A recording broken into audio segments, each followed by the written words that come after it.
That the question will be asked, why are we celebrating more debt?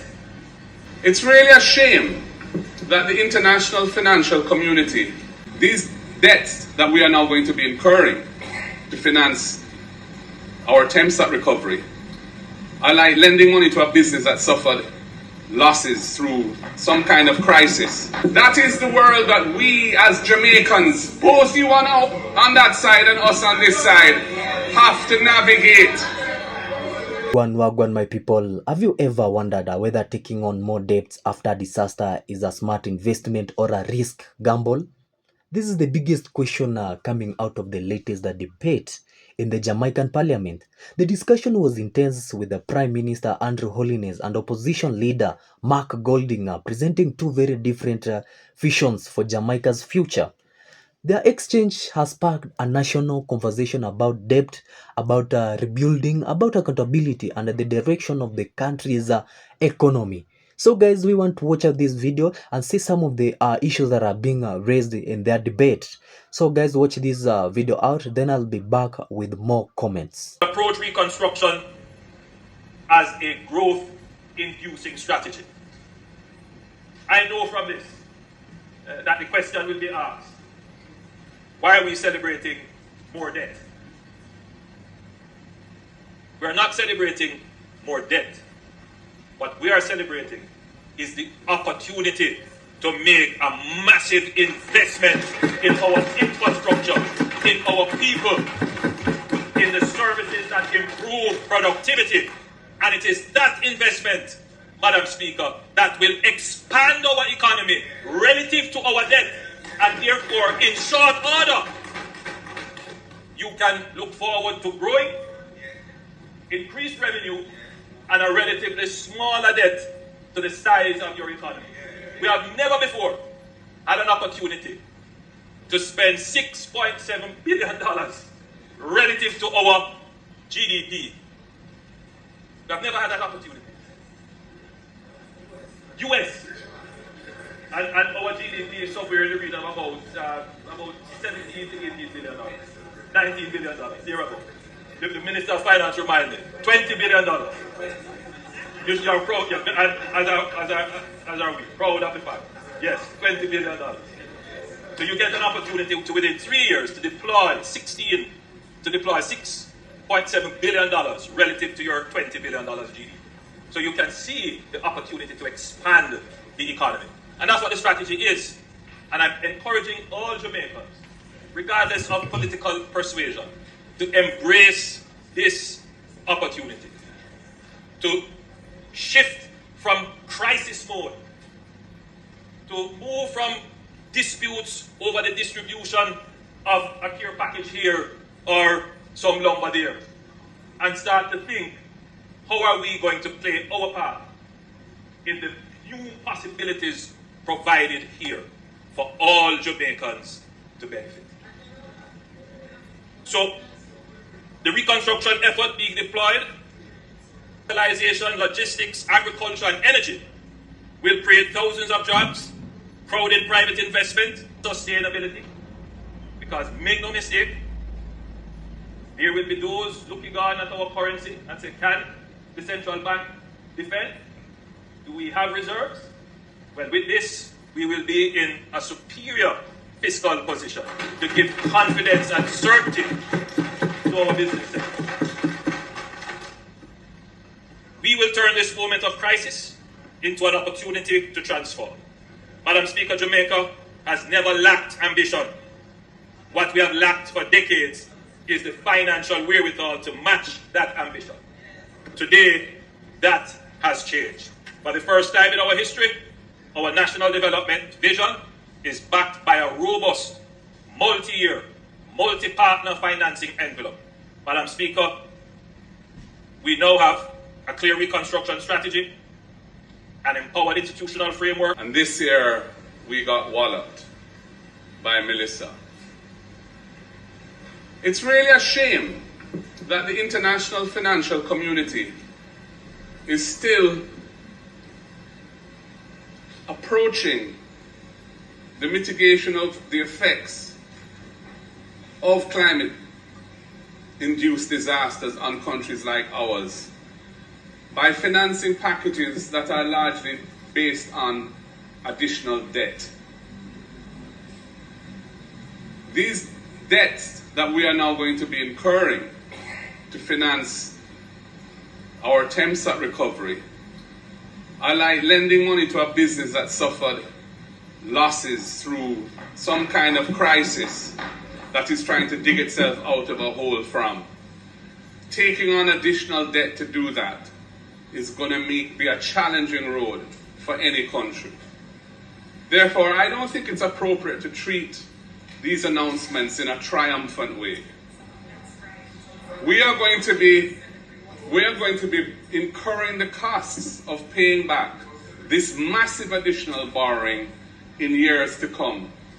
We are in a country which has spent the last 15 years seeking to get ourselves out of a debt trap, where we've had to run massive primary surpluses every year consistently to reduce our debt to GDP ratio, with a target that's written into our law incidentally by a government from this side, which we were anticipating would have been met this year before Melissa struck us. And now we are facing a new era of massive incremental borrowing. If you look at 3.6 billion US of sovereign debt, that's over 25% of GDP of additional borrowing. That does, and the 662 billion already available, only less than half of that is in a form that's not debt. Most of that is debt as well. This $2.4 billion of private capital, we look forward to seeing whether that will be forthcoming and in what volumes, because you can't project that you're going to receive private investment as part of your recovery. I'm glad that the multilaterals are going to support the effort, but at the end of the day, investors have to be willing, and there have to be projects available to them that are bankable and investable. So we will see whether or not that happens. But the reality is that only 12 million US out of $7 billion is grant funding. Only 12 million US out of over 6 billion of program US funding is grant funding. That is the world that we as Jamaicans, both you on that side and us on this side, have to navigate.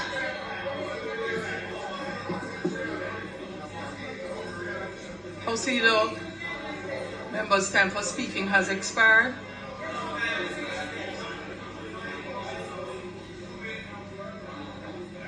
Councillor, the members' time for speaking has expired. We didn't visit your Prime Minister's speech with the kind of response that you're giving mine. Madam Speaker, as the time for the opposition leader has expired, we ask that you give him sufficient time to complete his presentation. House, the question is that the leader of opposition be allowed an additional 5 minutes to complete his presentation. No, members, I am going to ask that no one asks for sufficient time to complete, because those words can mean a 2-hour, 3-hour presentation like the member from St. Andrew South. Yes, Angela, you know it's you, who spoke for hours.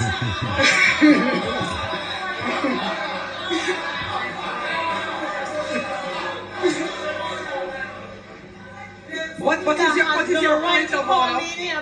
What's your point of order? You're correct. That violence is standing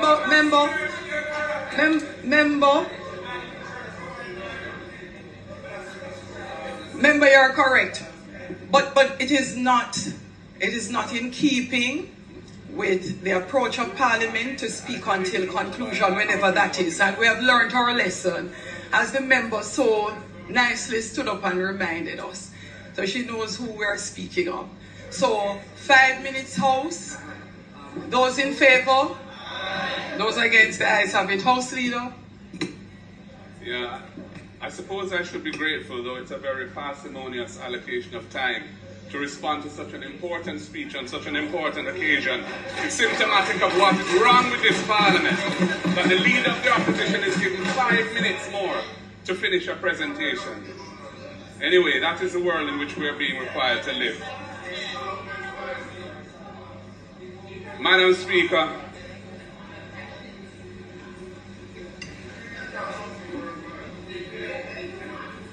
the institution which has been announced to oversee the recovery process, which does not yet exist. It is just an announcement thus far. This National, I think, Resilience and Recovery or Resilience Authority, NARA, is going to, we are told, be responsible for the relief resources being spent in a judicious way, in a way that's efficient, in a way that is accountable and transparent, and in a way that accords with a sensible policy of recovery. After all, the PIOJ has indicated that this financial quarter that we're in now, the economy is going to contract by some 11, I think, to 13% of GDP relative to the same quarter last year. That is a massive contraction. And it's going to further exacerbate the debt to GDP ratio because, of course, the debt to GDP ratio has two components. There's debt and there's GDP. So what we're seeing here is that debt is going to be growing dramatically and GDP is in the process of a free fall as a result of this terrible calamity that has hit us. So while I admire and indeed share optimism about the future, because Jamaica is such a resilient and special country, and we will get through this, I think we should approach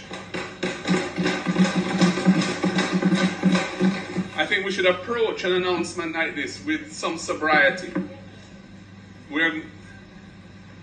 This event has caused us to retrace our steps substantially from the economic path we were on, and which the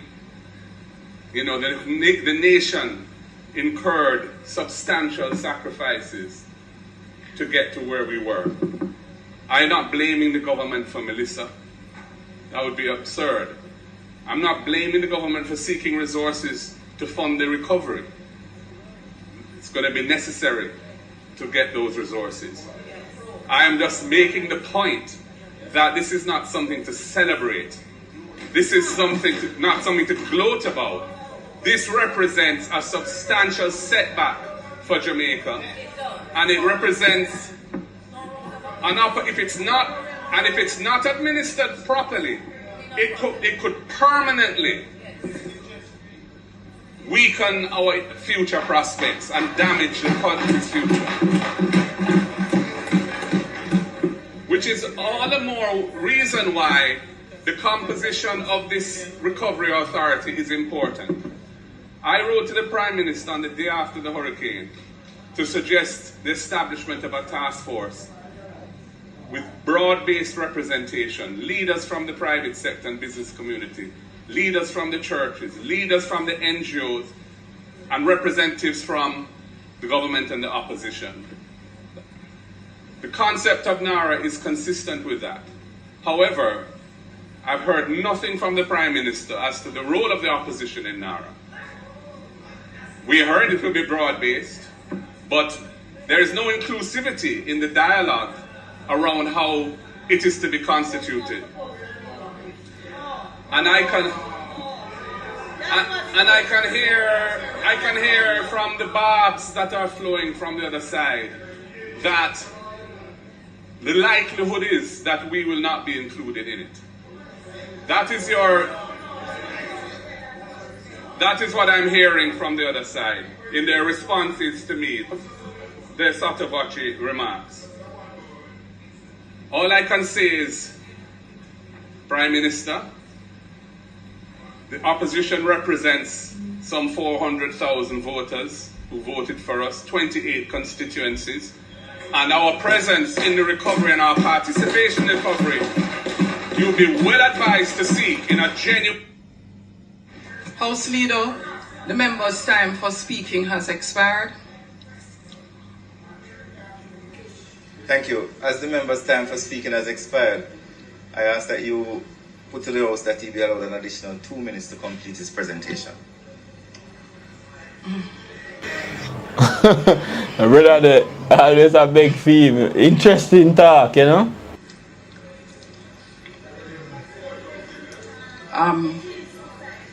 Complete your presentation, Opposition Leader. Complete your presentation, Opposition Leader. Another generous allocation of time. Thank you very much. And Opposition Leader, Yes. Prime Minister got 10 minutes extra on 12 minutes for statement by Minister. Right. I won't be nearly as long. And you got Yeah, I'm half wrapping of that up. time. I'm wrapping up. Yeah. It's not in my nature to be long-winded. So, Prime Minister, the point I was making is, I think you would be well advised to seek, in an authentic way, the inclusion of the opposition in the governance arrangements over which these funds will be administered on this recovery, because Jamaica is facing an unprecedented disaster, the scale of which is indeed awesome and frightening to those who have to encounter it on a daily basis in several parishes across the land. So, Prime Minister, I wait to hear your thoughts on this. I have asked you about it for a month now. You haven't indicated to me your views, but you know, I'm putting to you today again what I consider to be the optimal approach to dealing with this particular matter. Time is short and I've been asked to finish within 2 minutes, so I will wrap up now. More on none. We will be hearing about the fiscal rules, and we'll be hearing about the suspension of the fiscal rules, no doubt. And I'm looking forward to the discussion around that, where I'll have an opportunity to say some more on these matters. Thank you, Madam. So, thank you, Madam Speaker. You made mention of the human dignity component with your transition to digital cards or an alternative means to food distribution. In your presentation, I note that the purpose of loans, albeit that you are celebrating, and we ought to celebrate restoring the country, the aspect as to whether or not there was any consideration of persons who simply won't be able to access your electronic system to access basic necessities for the food and anything else that comes with it. Mm-hmm. Yeah. Also, in terms of an allocation, is there a specific sum that goes to the persons who are the primary victims and should be the ultimate beneficiary of any loan given? That is to ensure that the lives of the people are restored in a position better or at a minimum to the position they were before the disaster. And ask lastly that any consideration should consider the Constitution and the guidance on human rights when that is done. Thank you. The member. Right. Thank you very much. Prime Minister, in speaking about the next phase, and in particular moving from relief to recovery, I had a question in terms of, I think you had mentioned something about cash transfers earlier, though not specifically in here, but it ties in. So the question I wanted to ask is whether or not in the distribution of cash, allocation of cash transfers, whether gender-sensitive targeting will be used, especially given the fact that we know that targeting households that are led female heads, that really brings more fairness.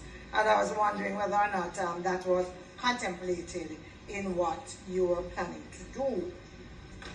The other question that I have was really around also integrating emergency cash relief into existing welfare programs.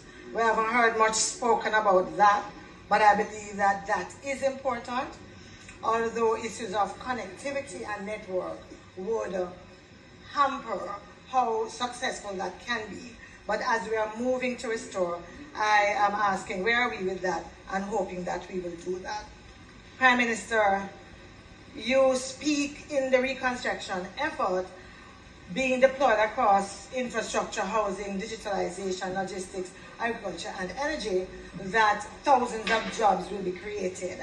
Again, Prime Minister, the question I'm asking, I'm looking at how Ministry of Labour and Social Security and some of those who have done the assessment, I'm looking at the cry on the ground about the partisan nature of how it has been done, how some communities have been totally left out, and I'm wondering what will be done differently to ensure that those thousands of jobs that are created for Jamaicans and not on a partisan basis. Guys, that debate was really intense with the Prime Minister Andrew Holness and the opposition leader Mark Golding presenting two very different versions of the Jamaica's future. Their exchange has sparked a national conversation about debt, about rebuilding, about accountability and the direction of the country's economy. So, the Prime Minister argued that Jamaica is facing a once-in-a-generation opportunity. According to him, the country should not be afraid of borrowing money. If those funds are used to rebuild stronger roads, we have bridges, we have schools, we have hospitals, and other important infrastructure after the damage caused by tropical storm.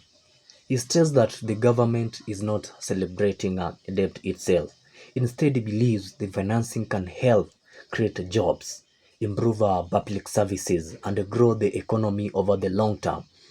So, guys, his message was clear. If the money is invested wisely today, borrowing could create tomorrow's prosperity.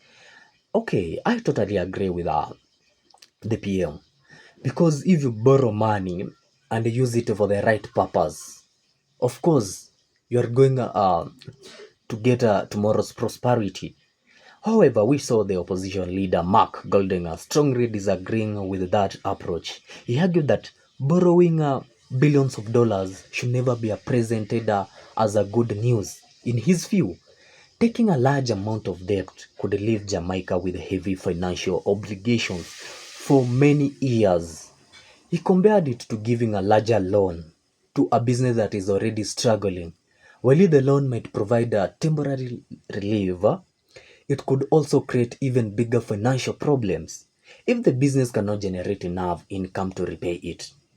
His concern is that future generation of Jamaica may have to carry the burden of paying back these loans.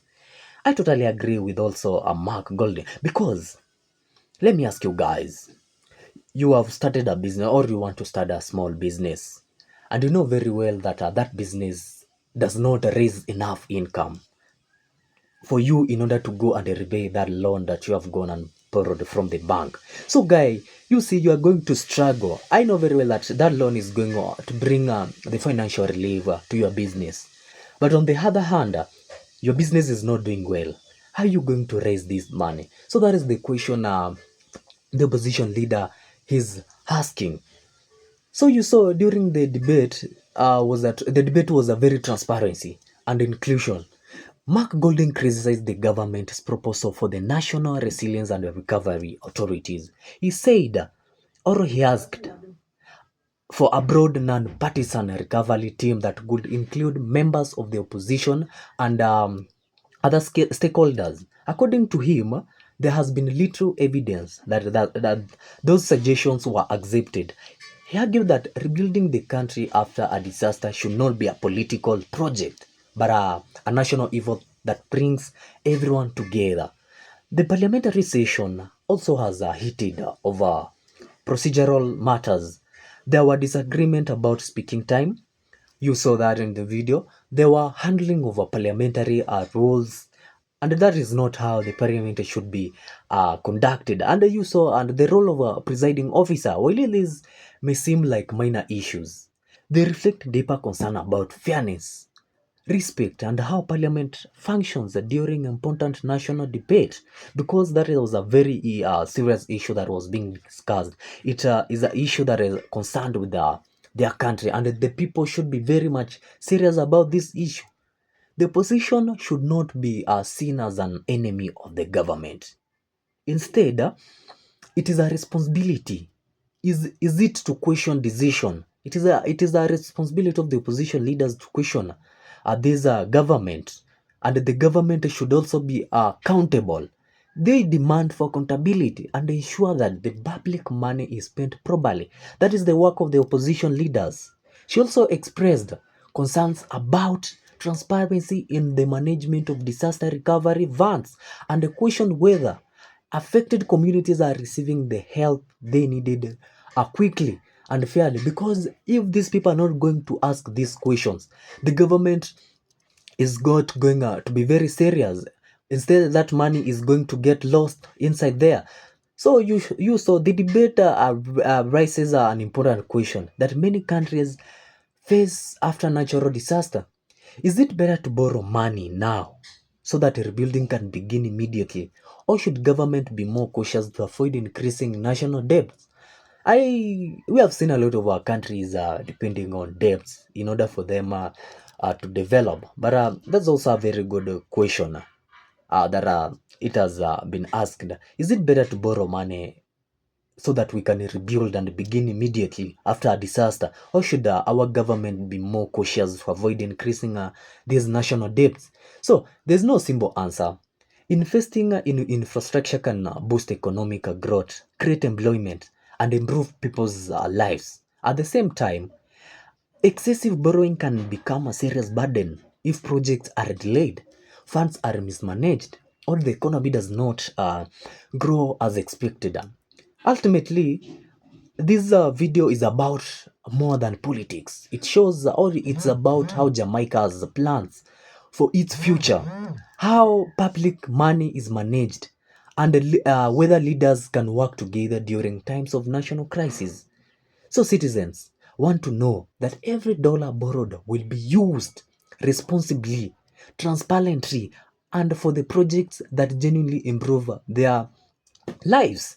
So guys, what do you think? Is the government's borrowing strategy a smart investment in Jamaica's future?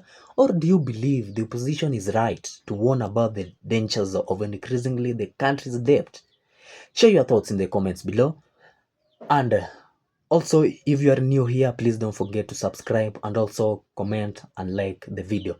Otherwise, thanks till the next one.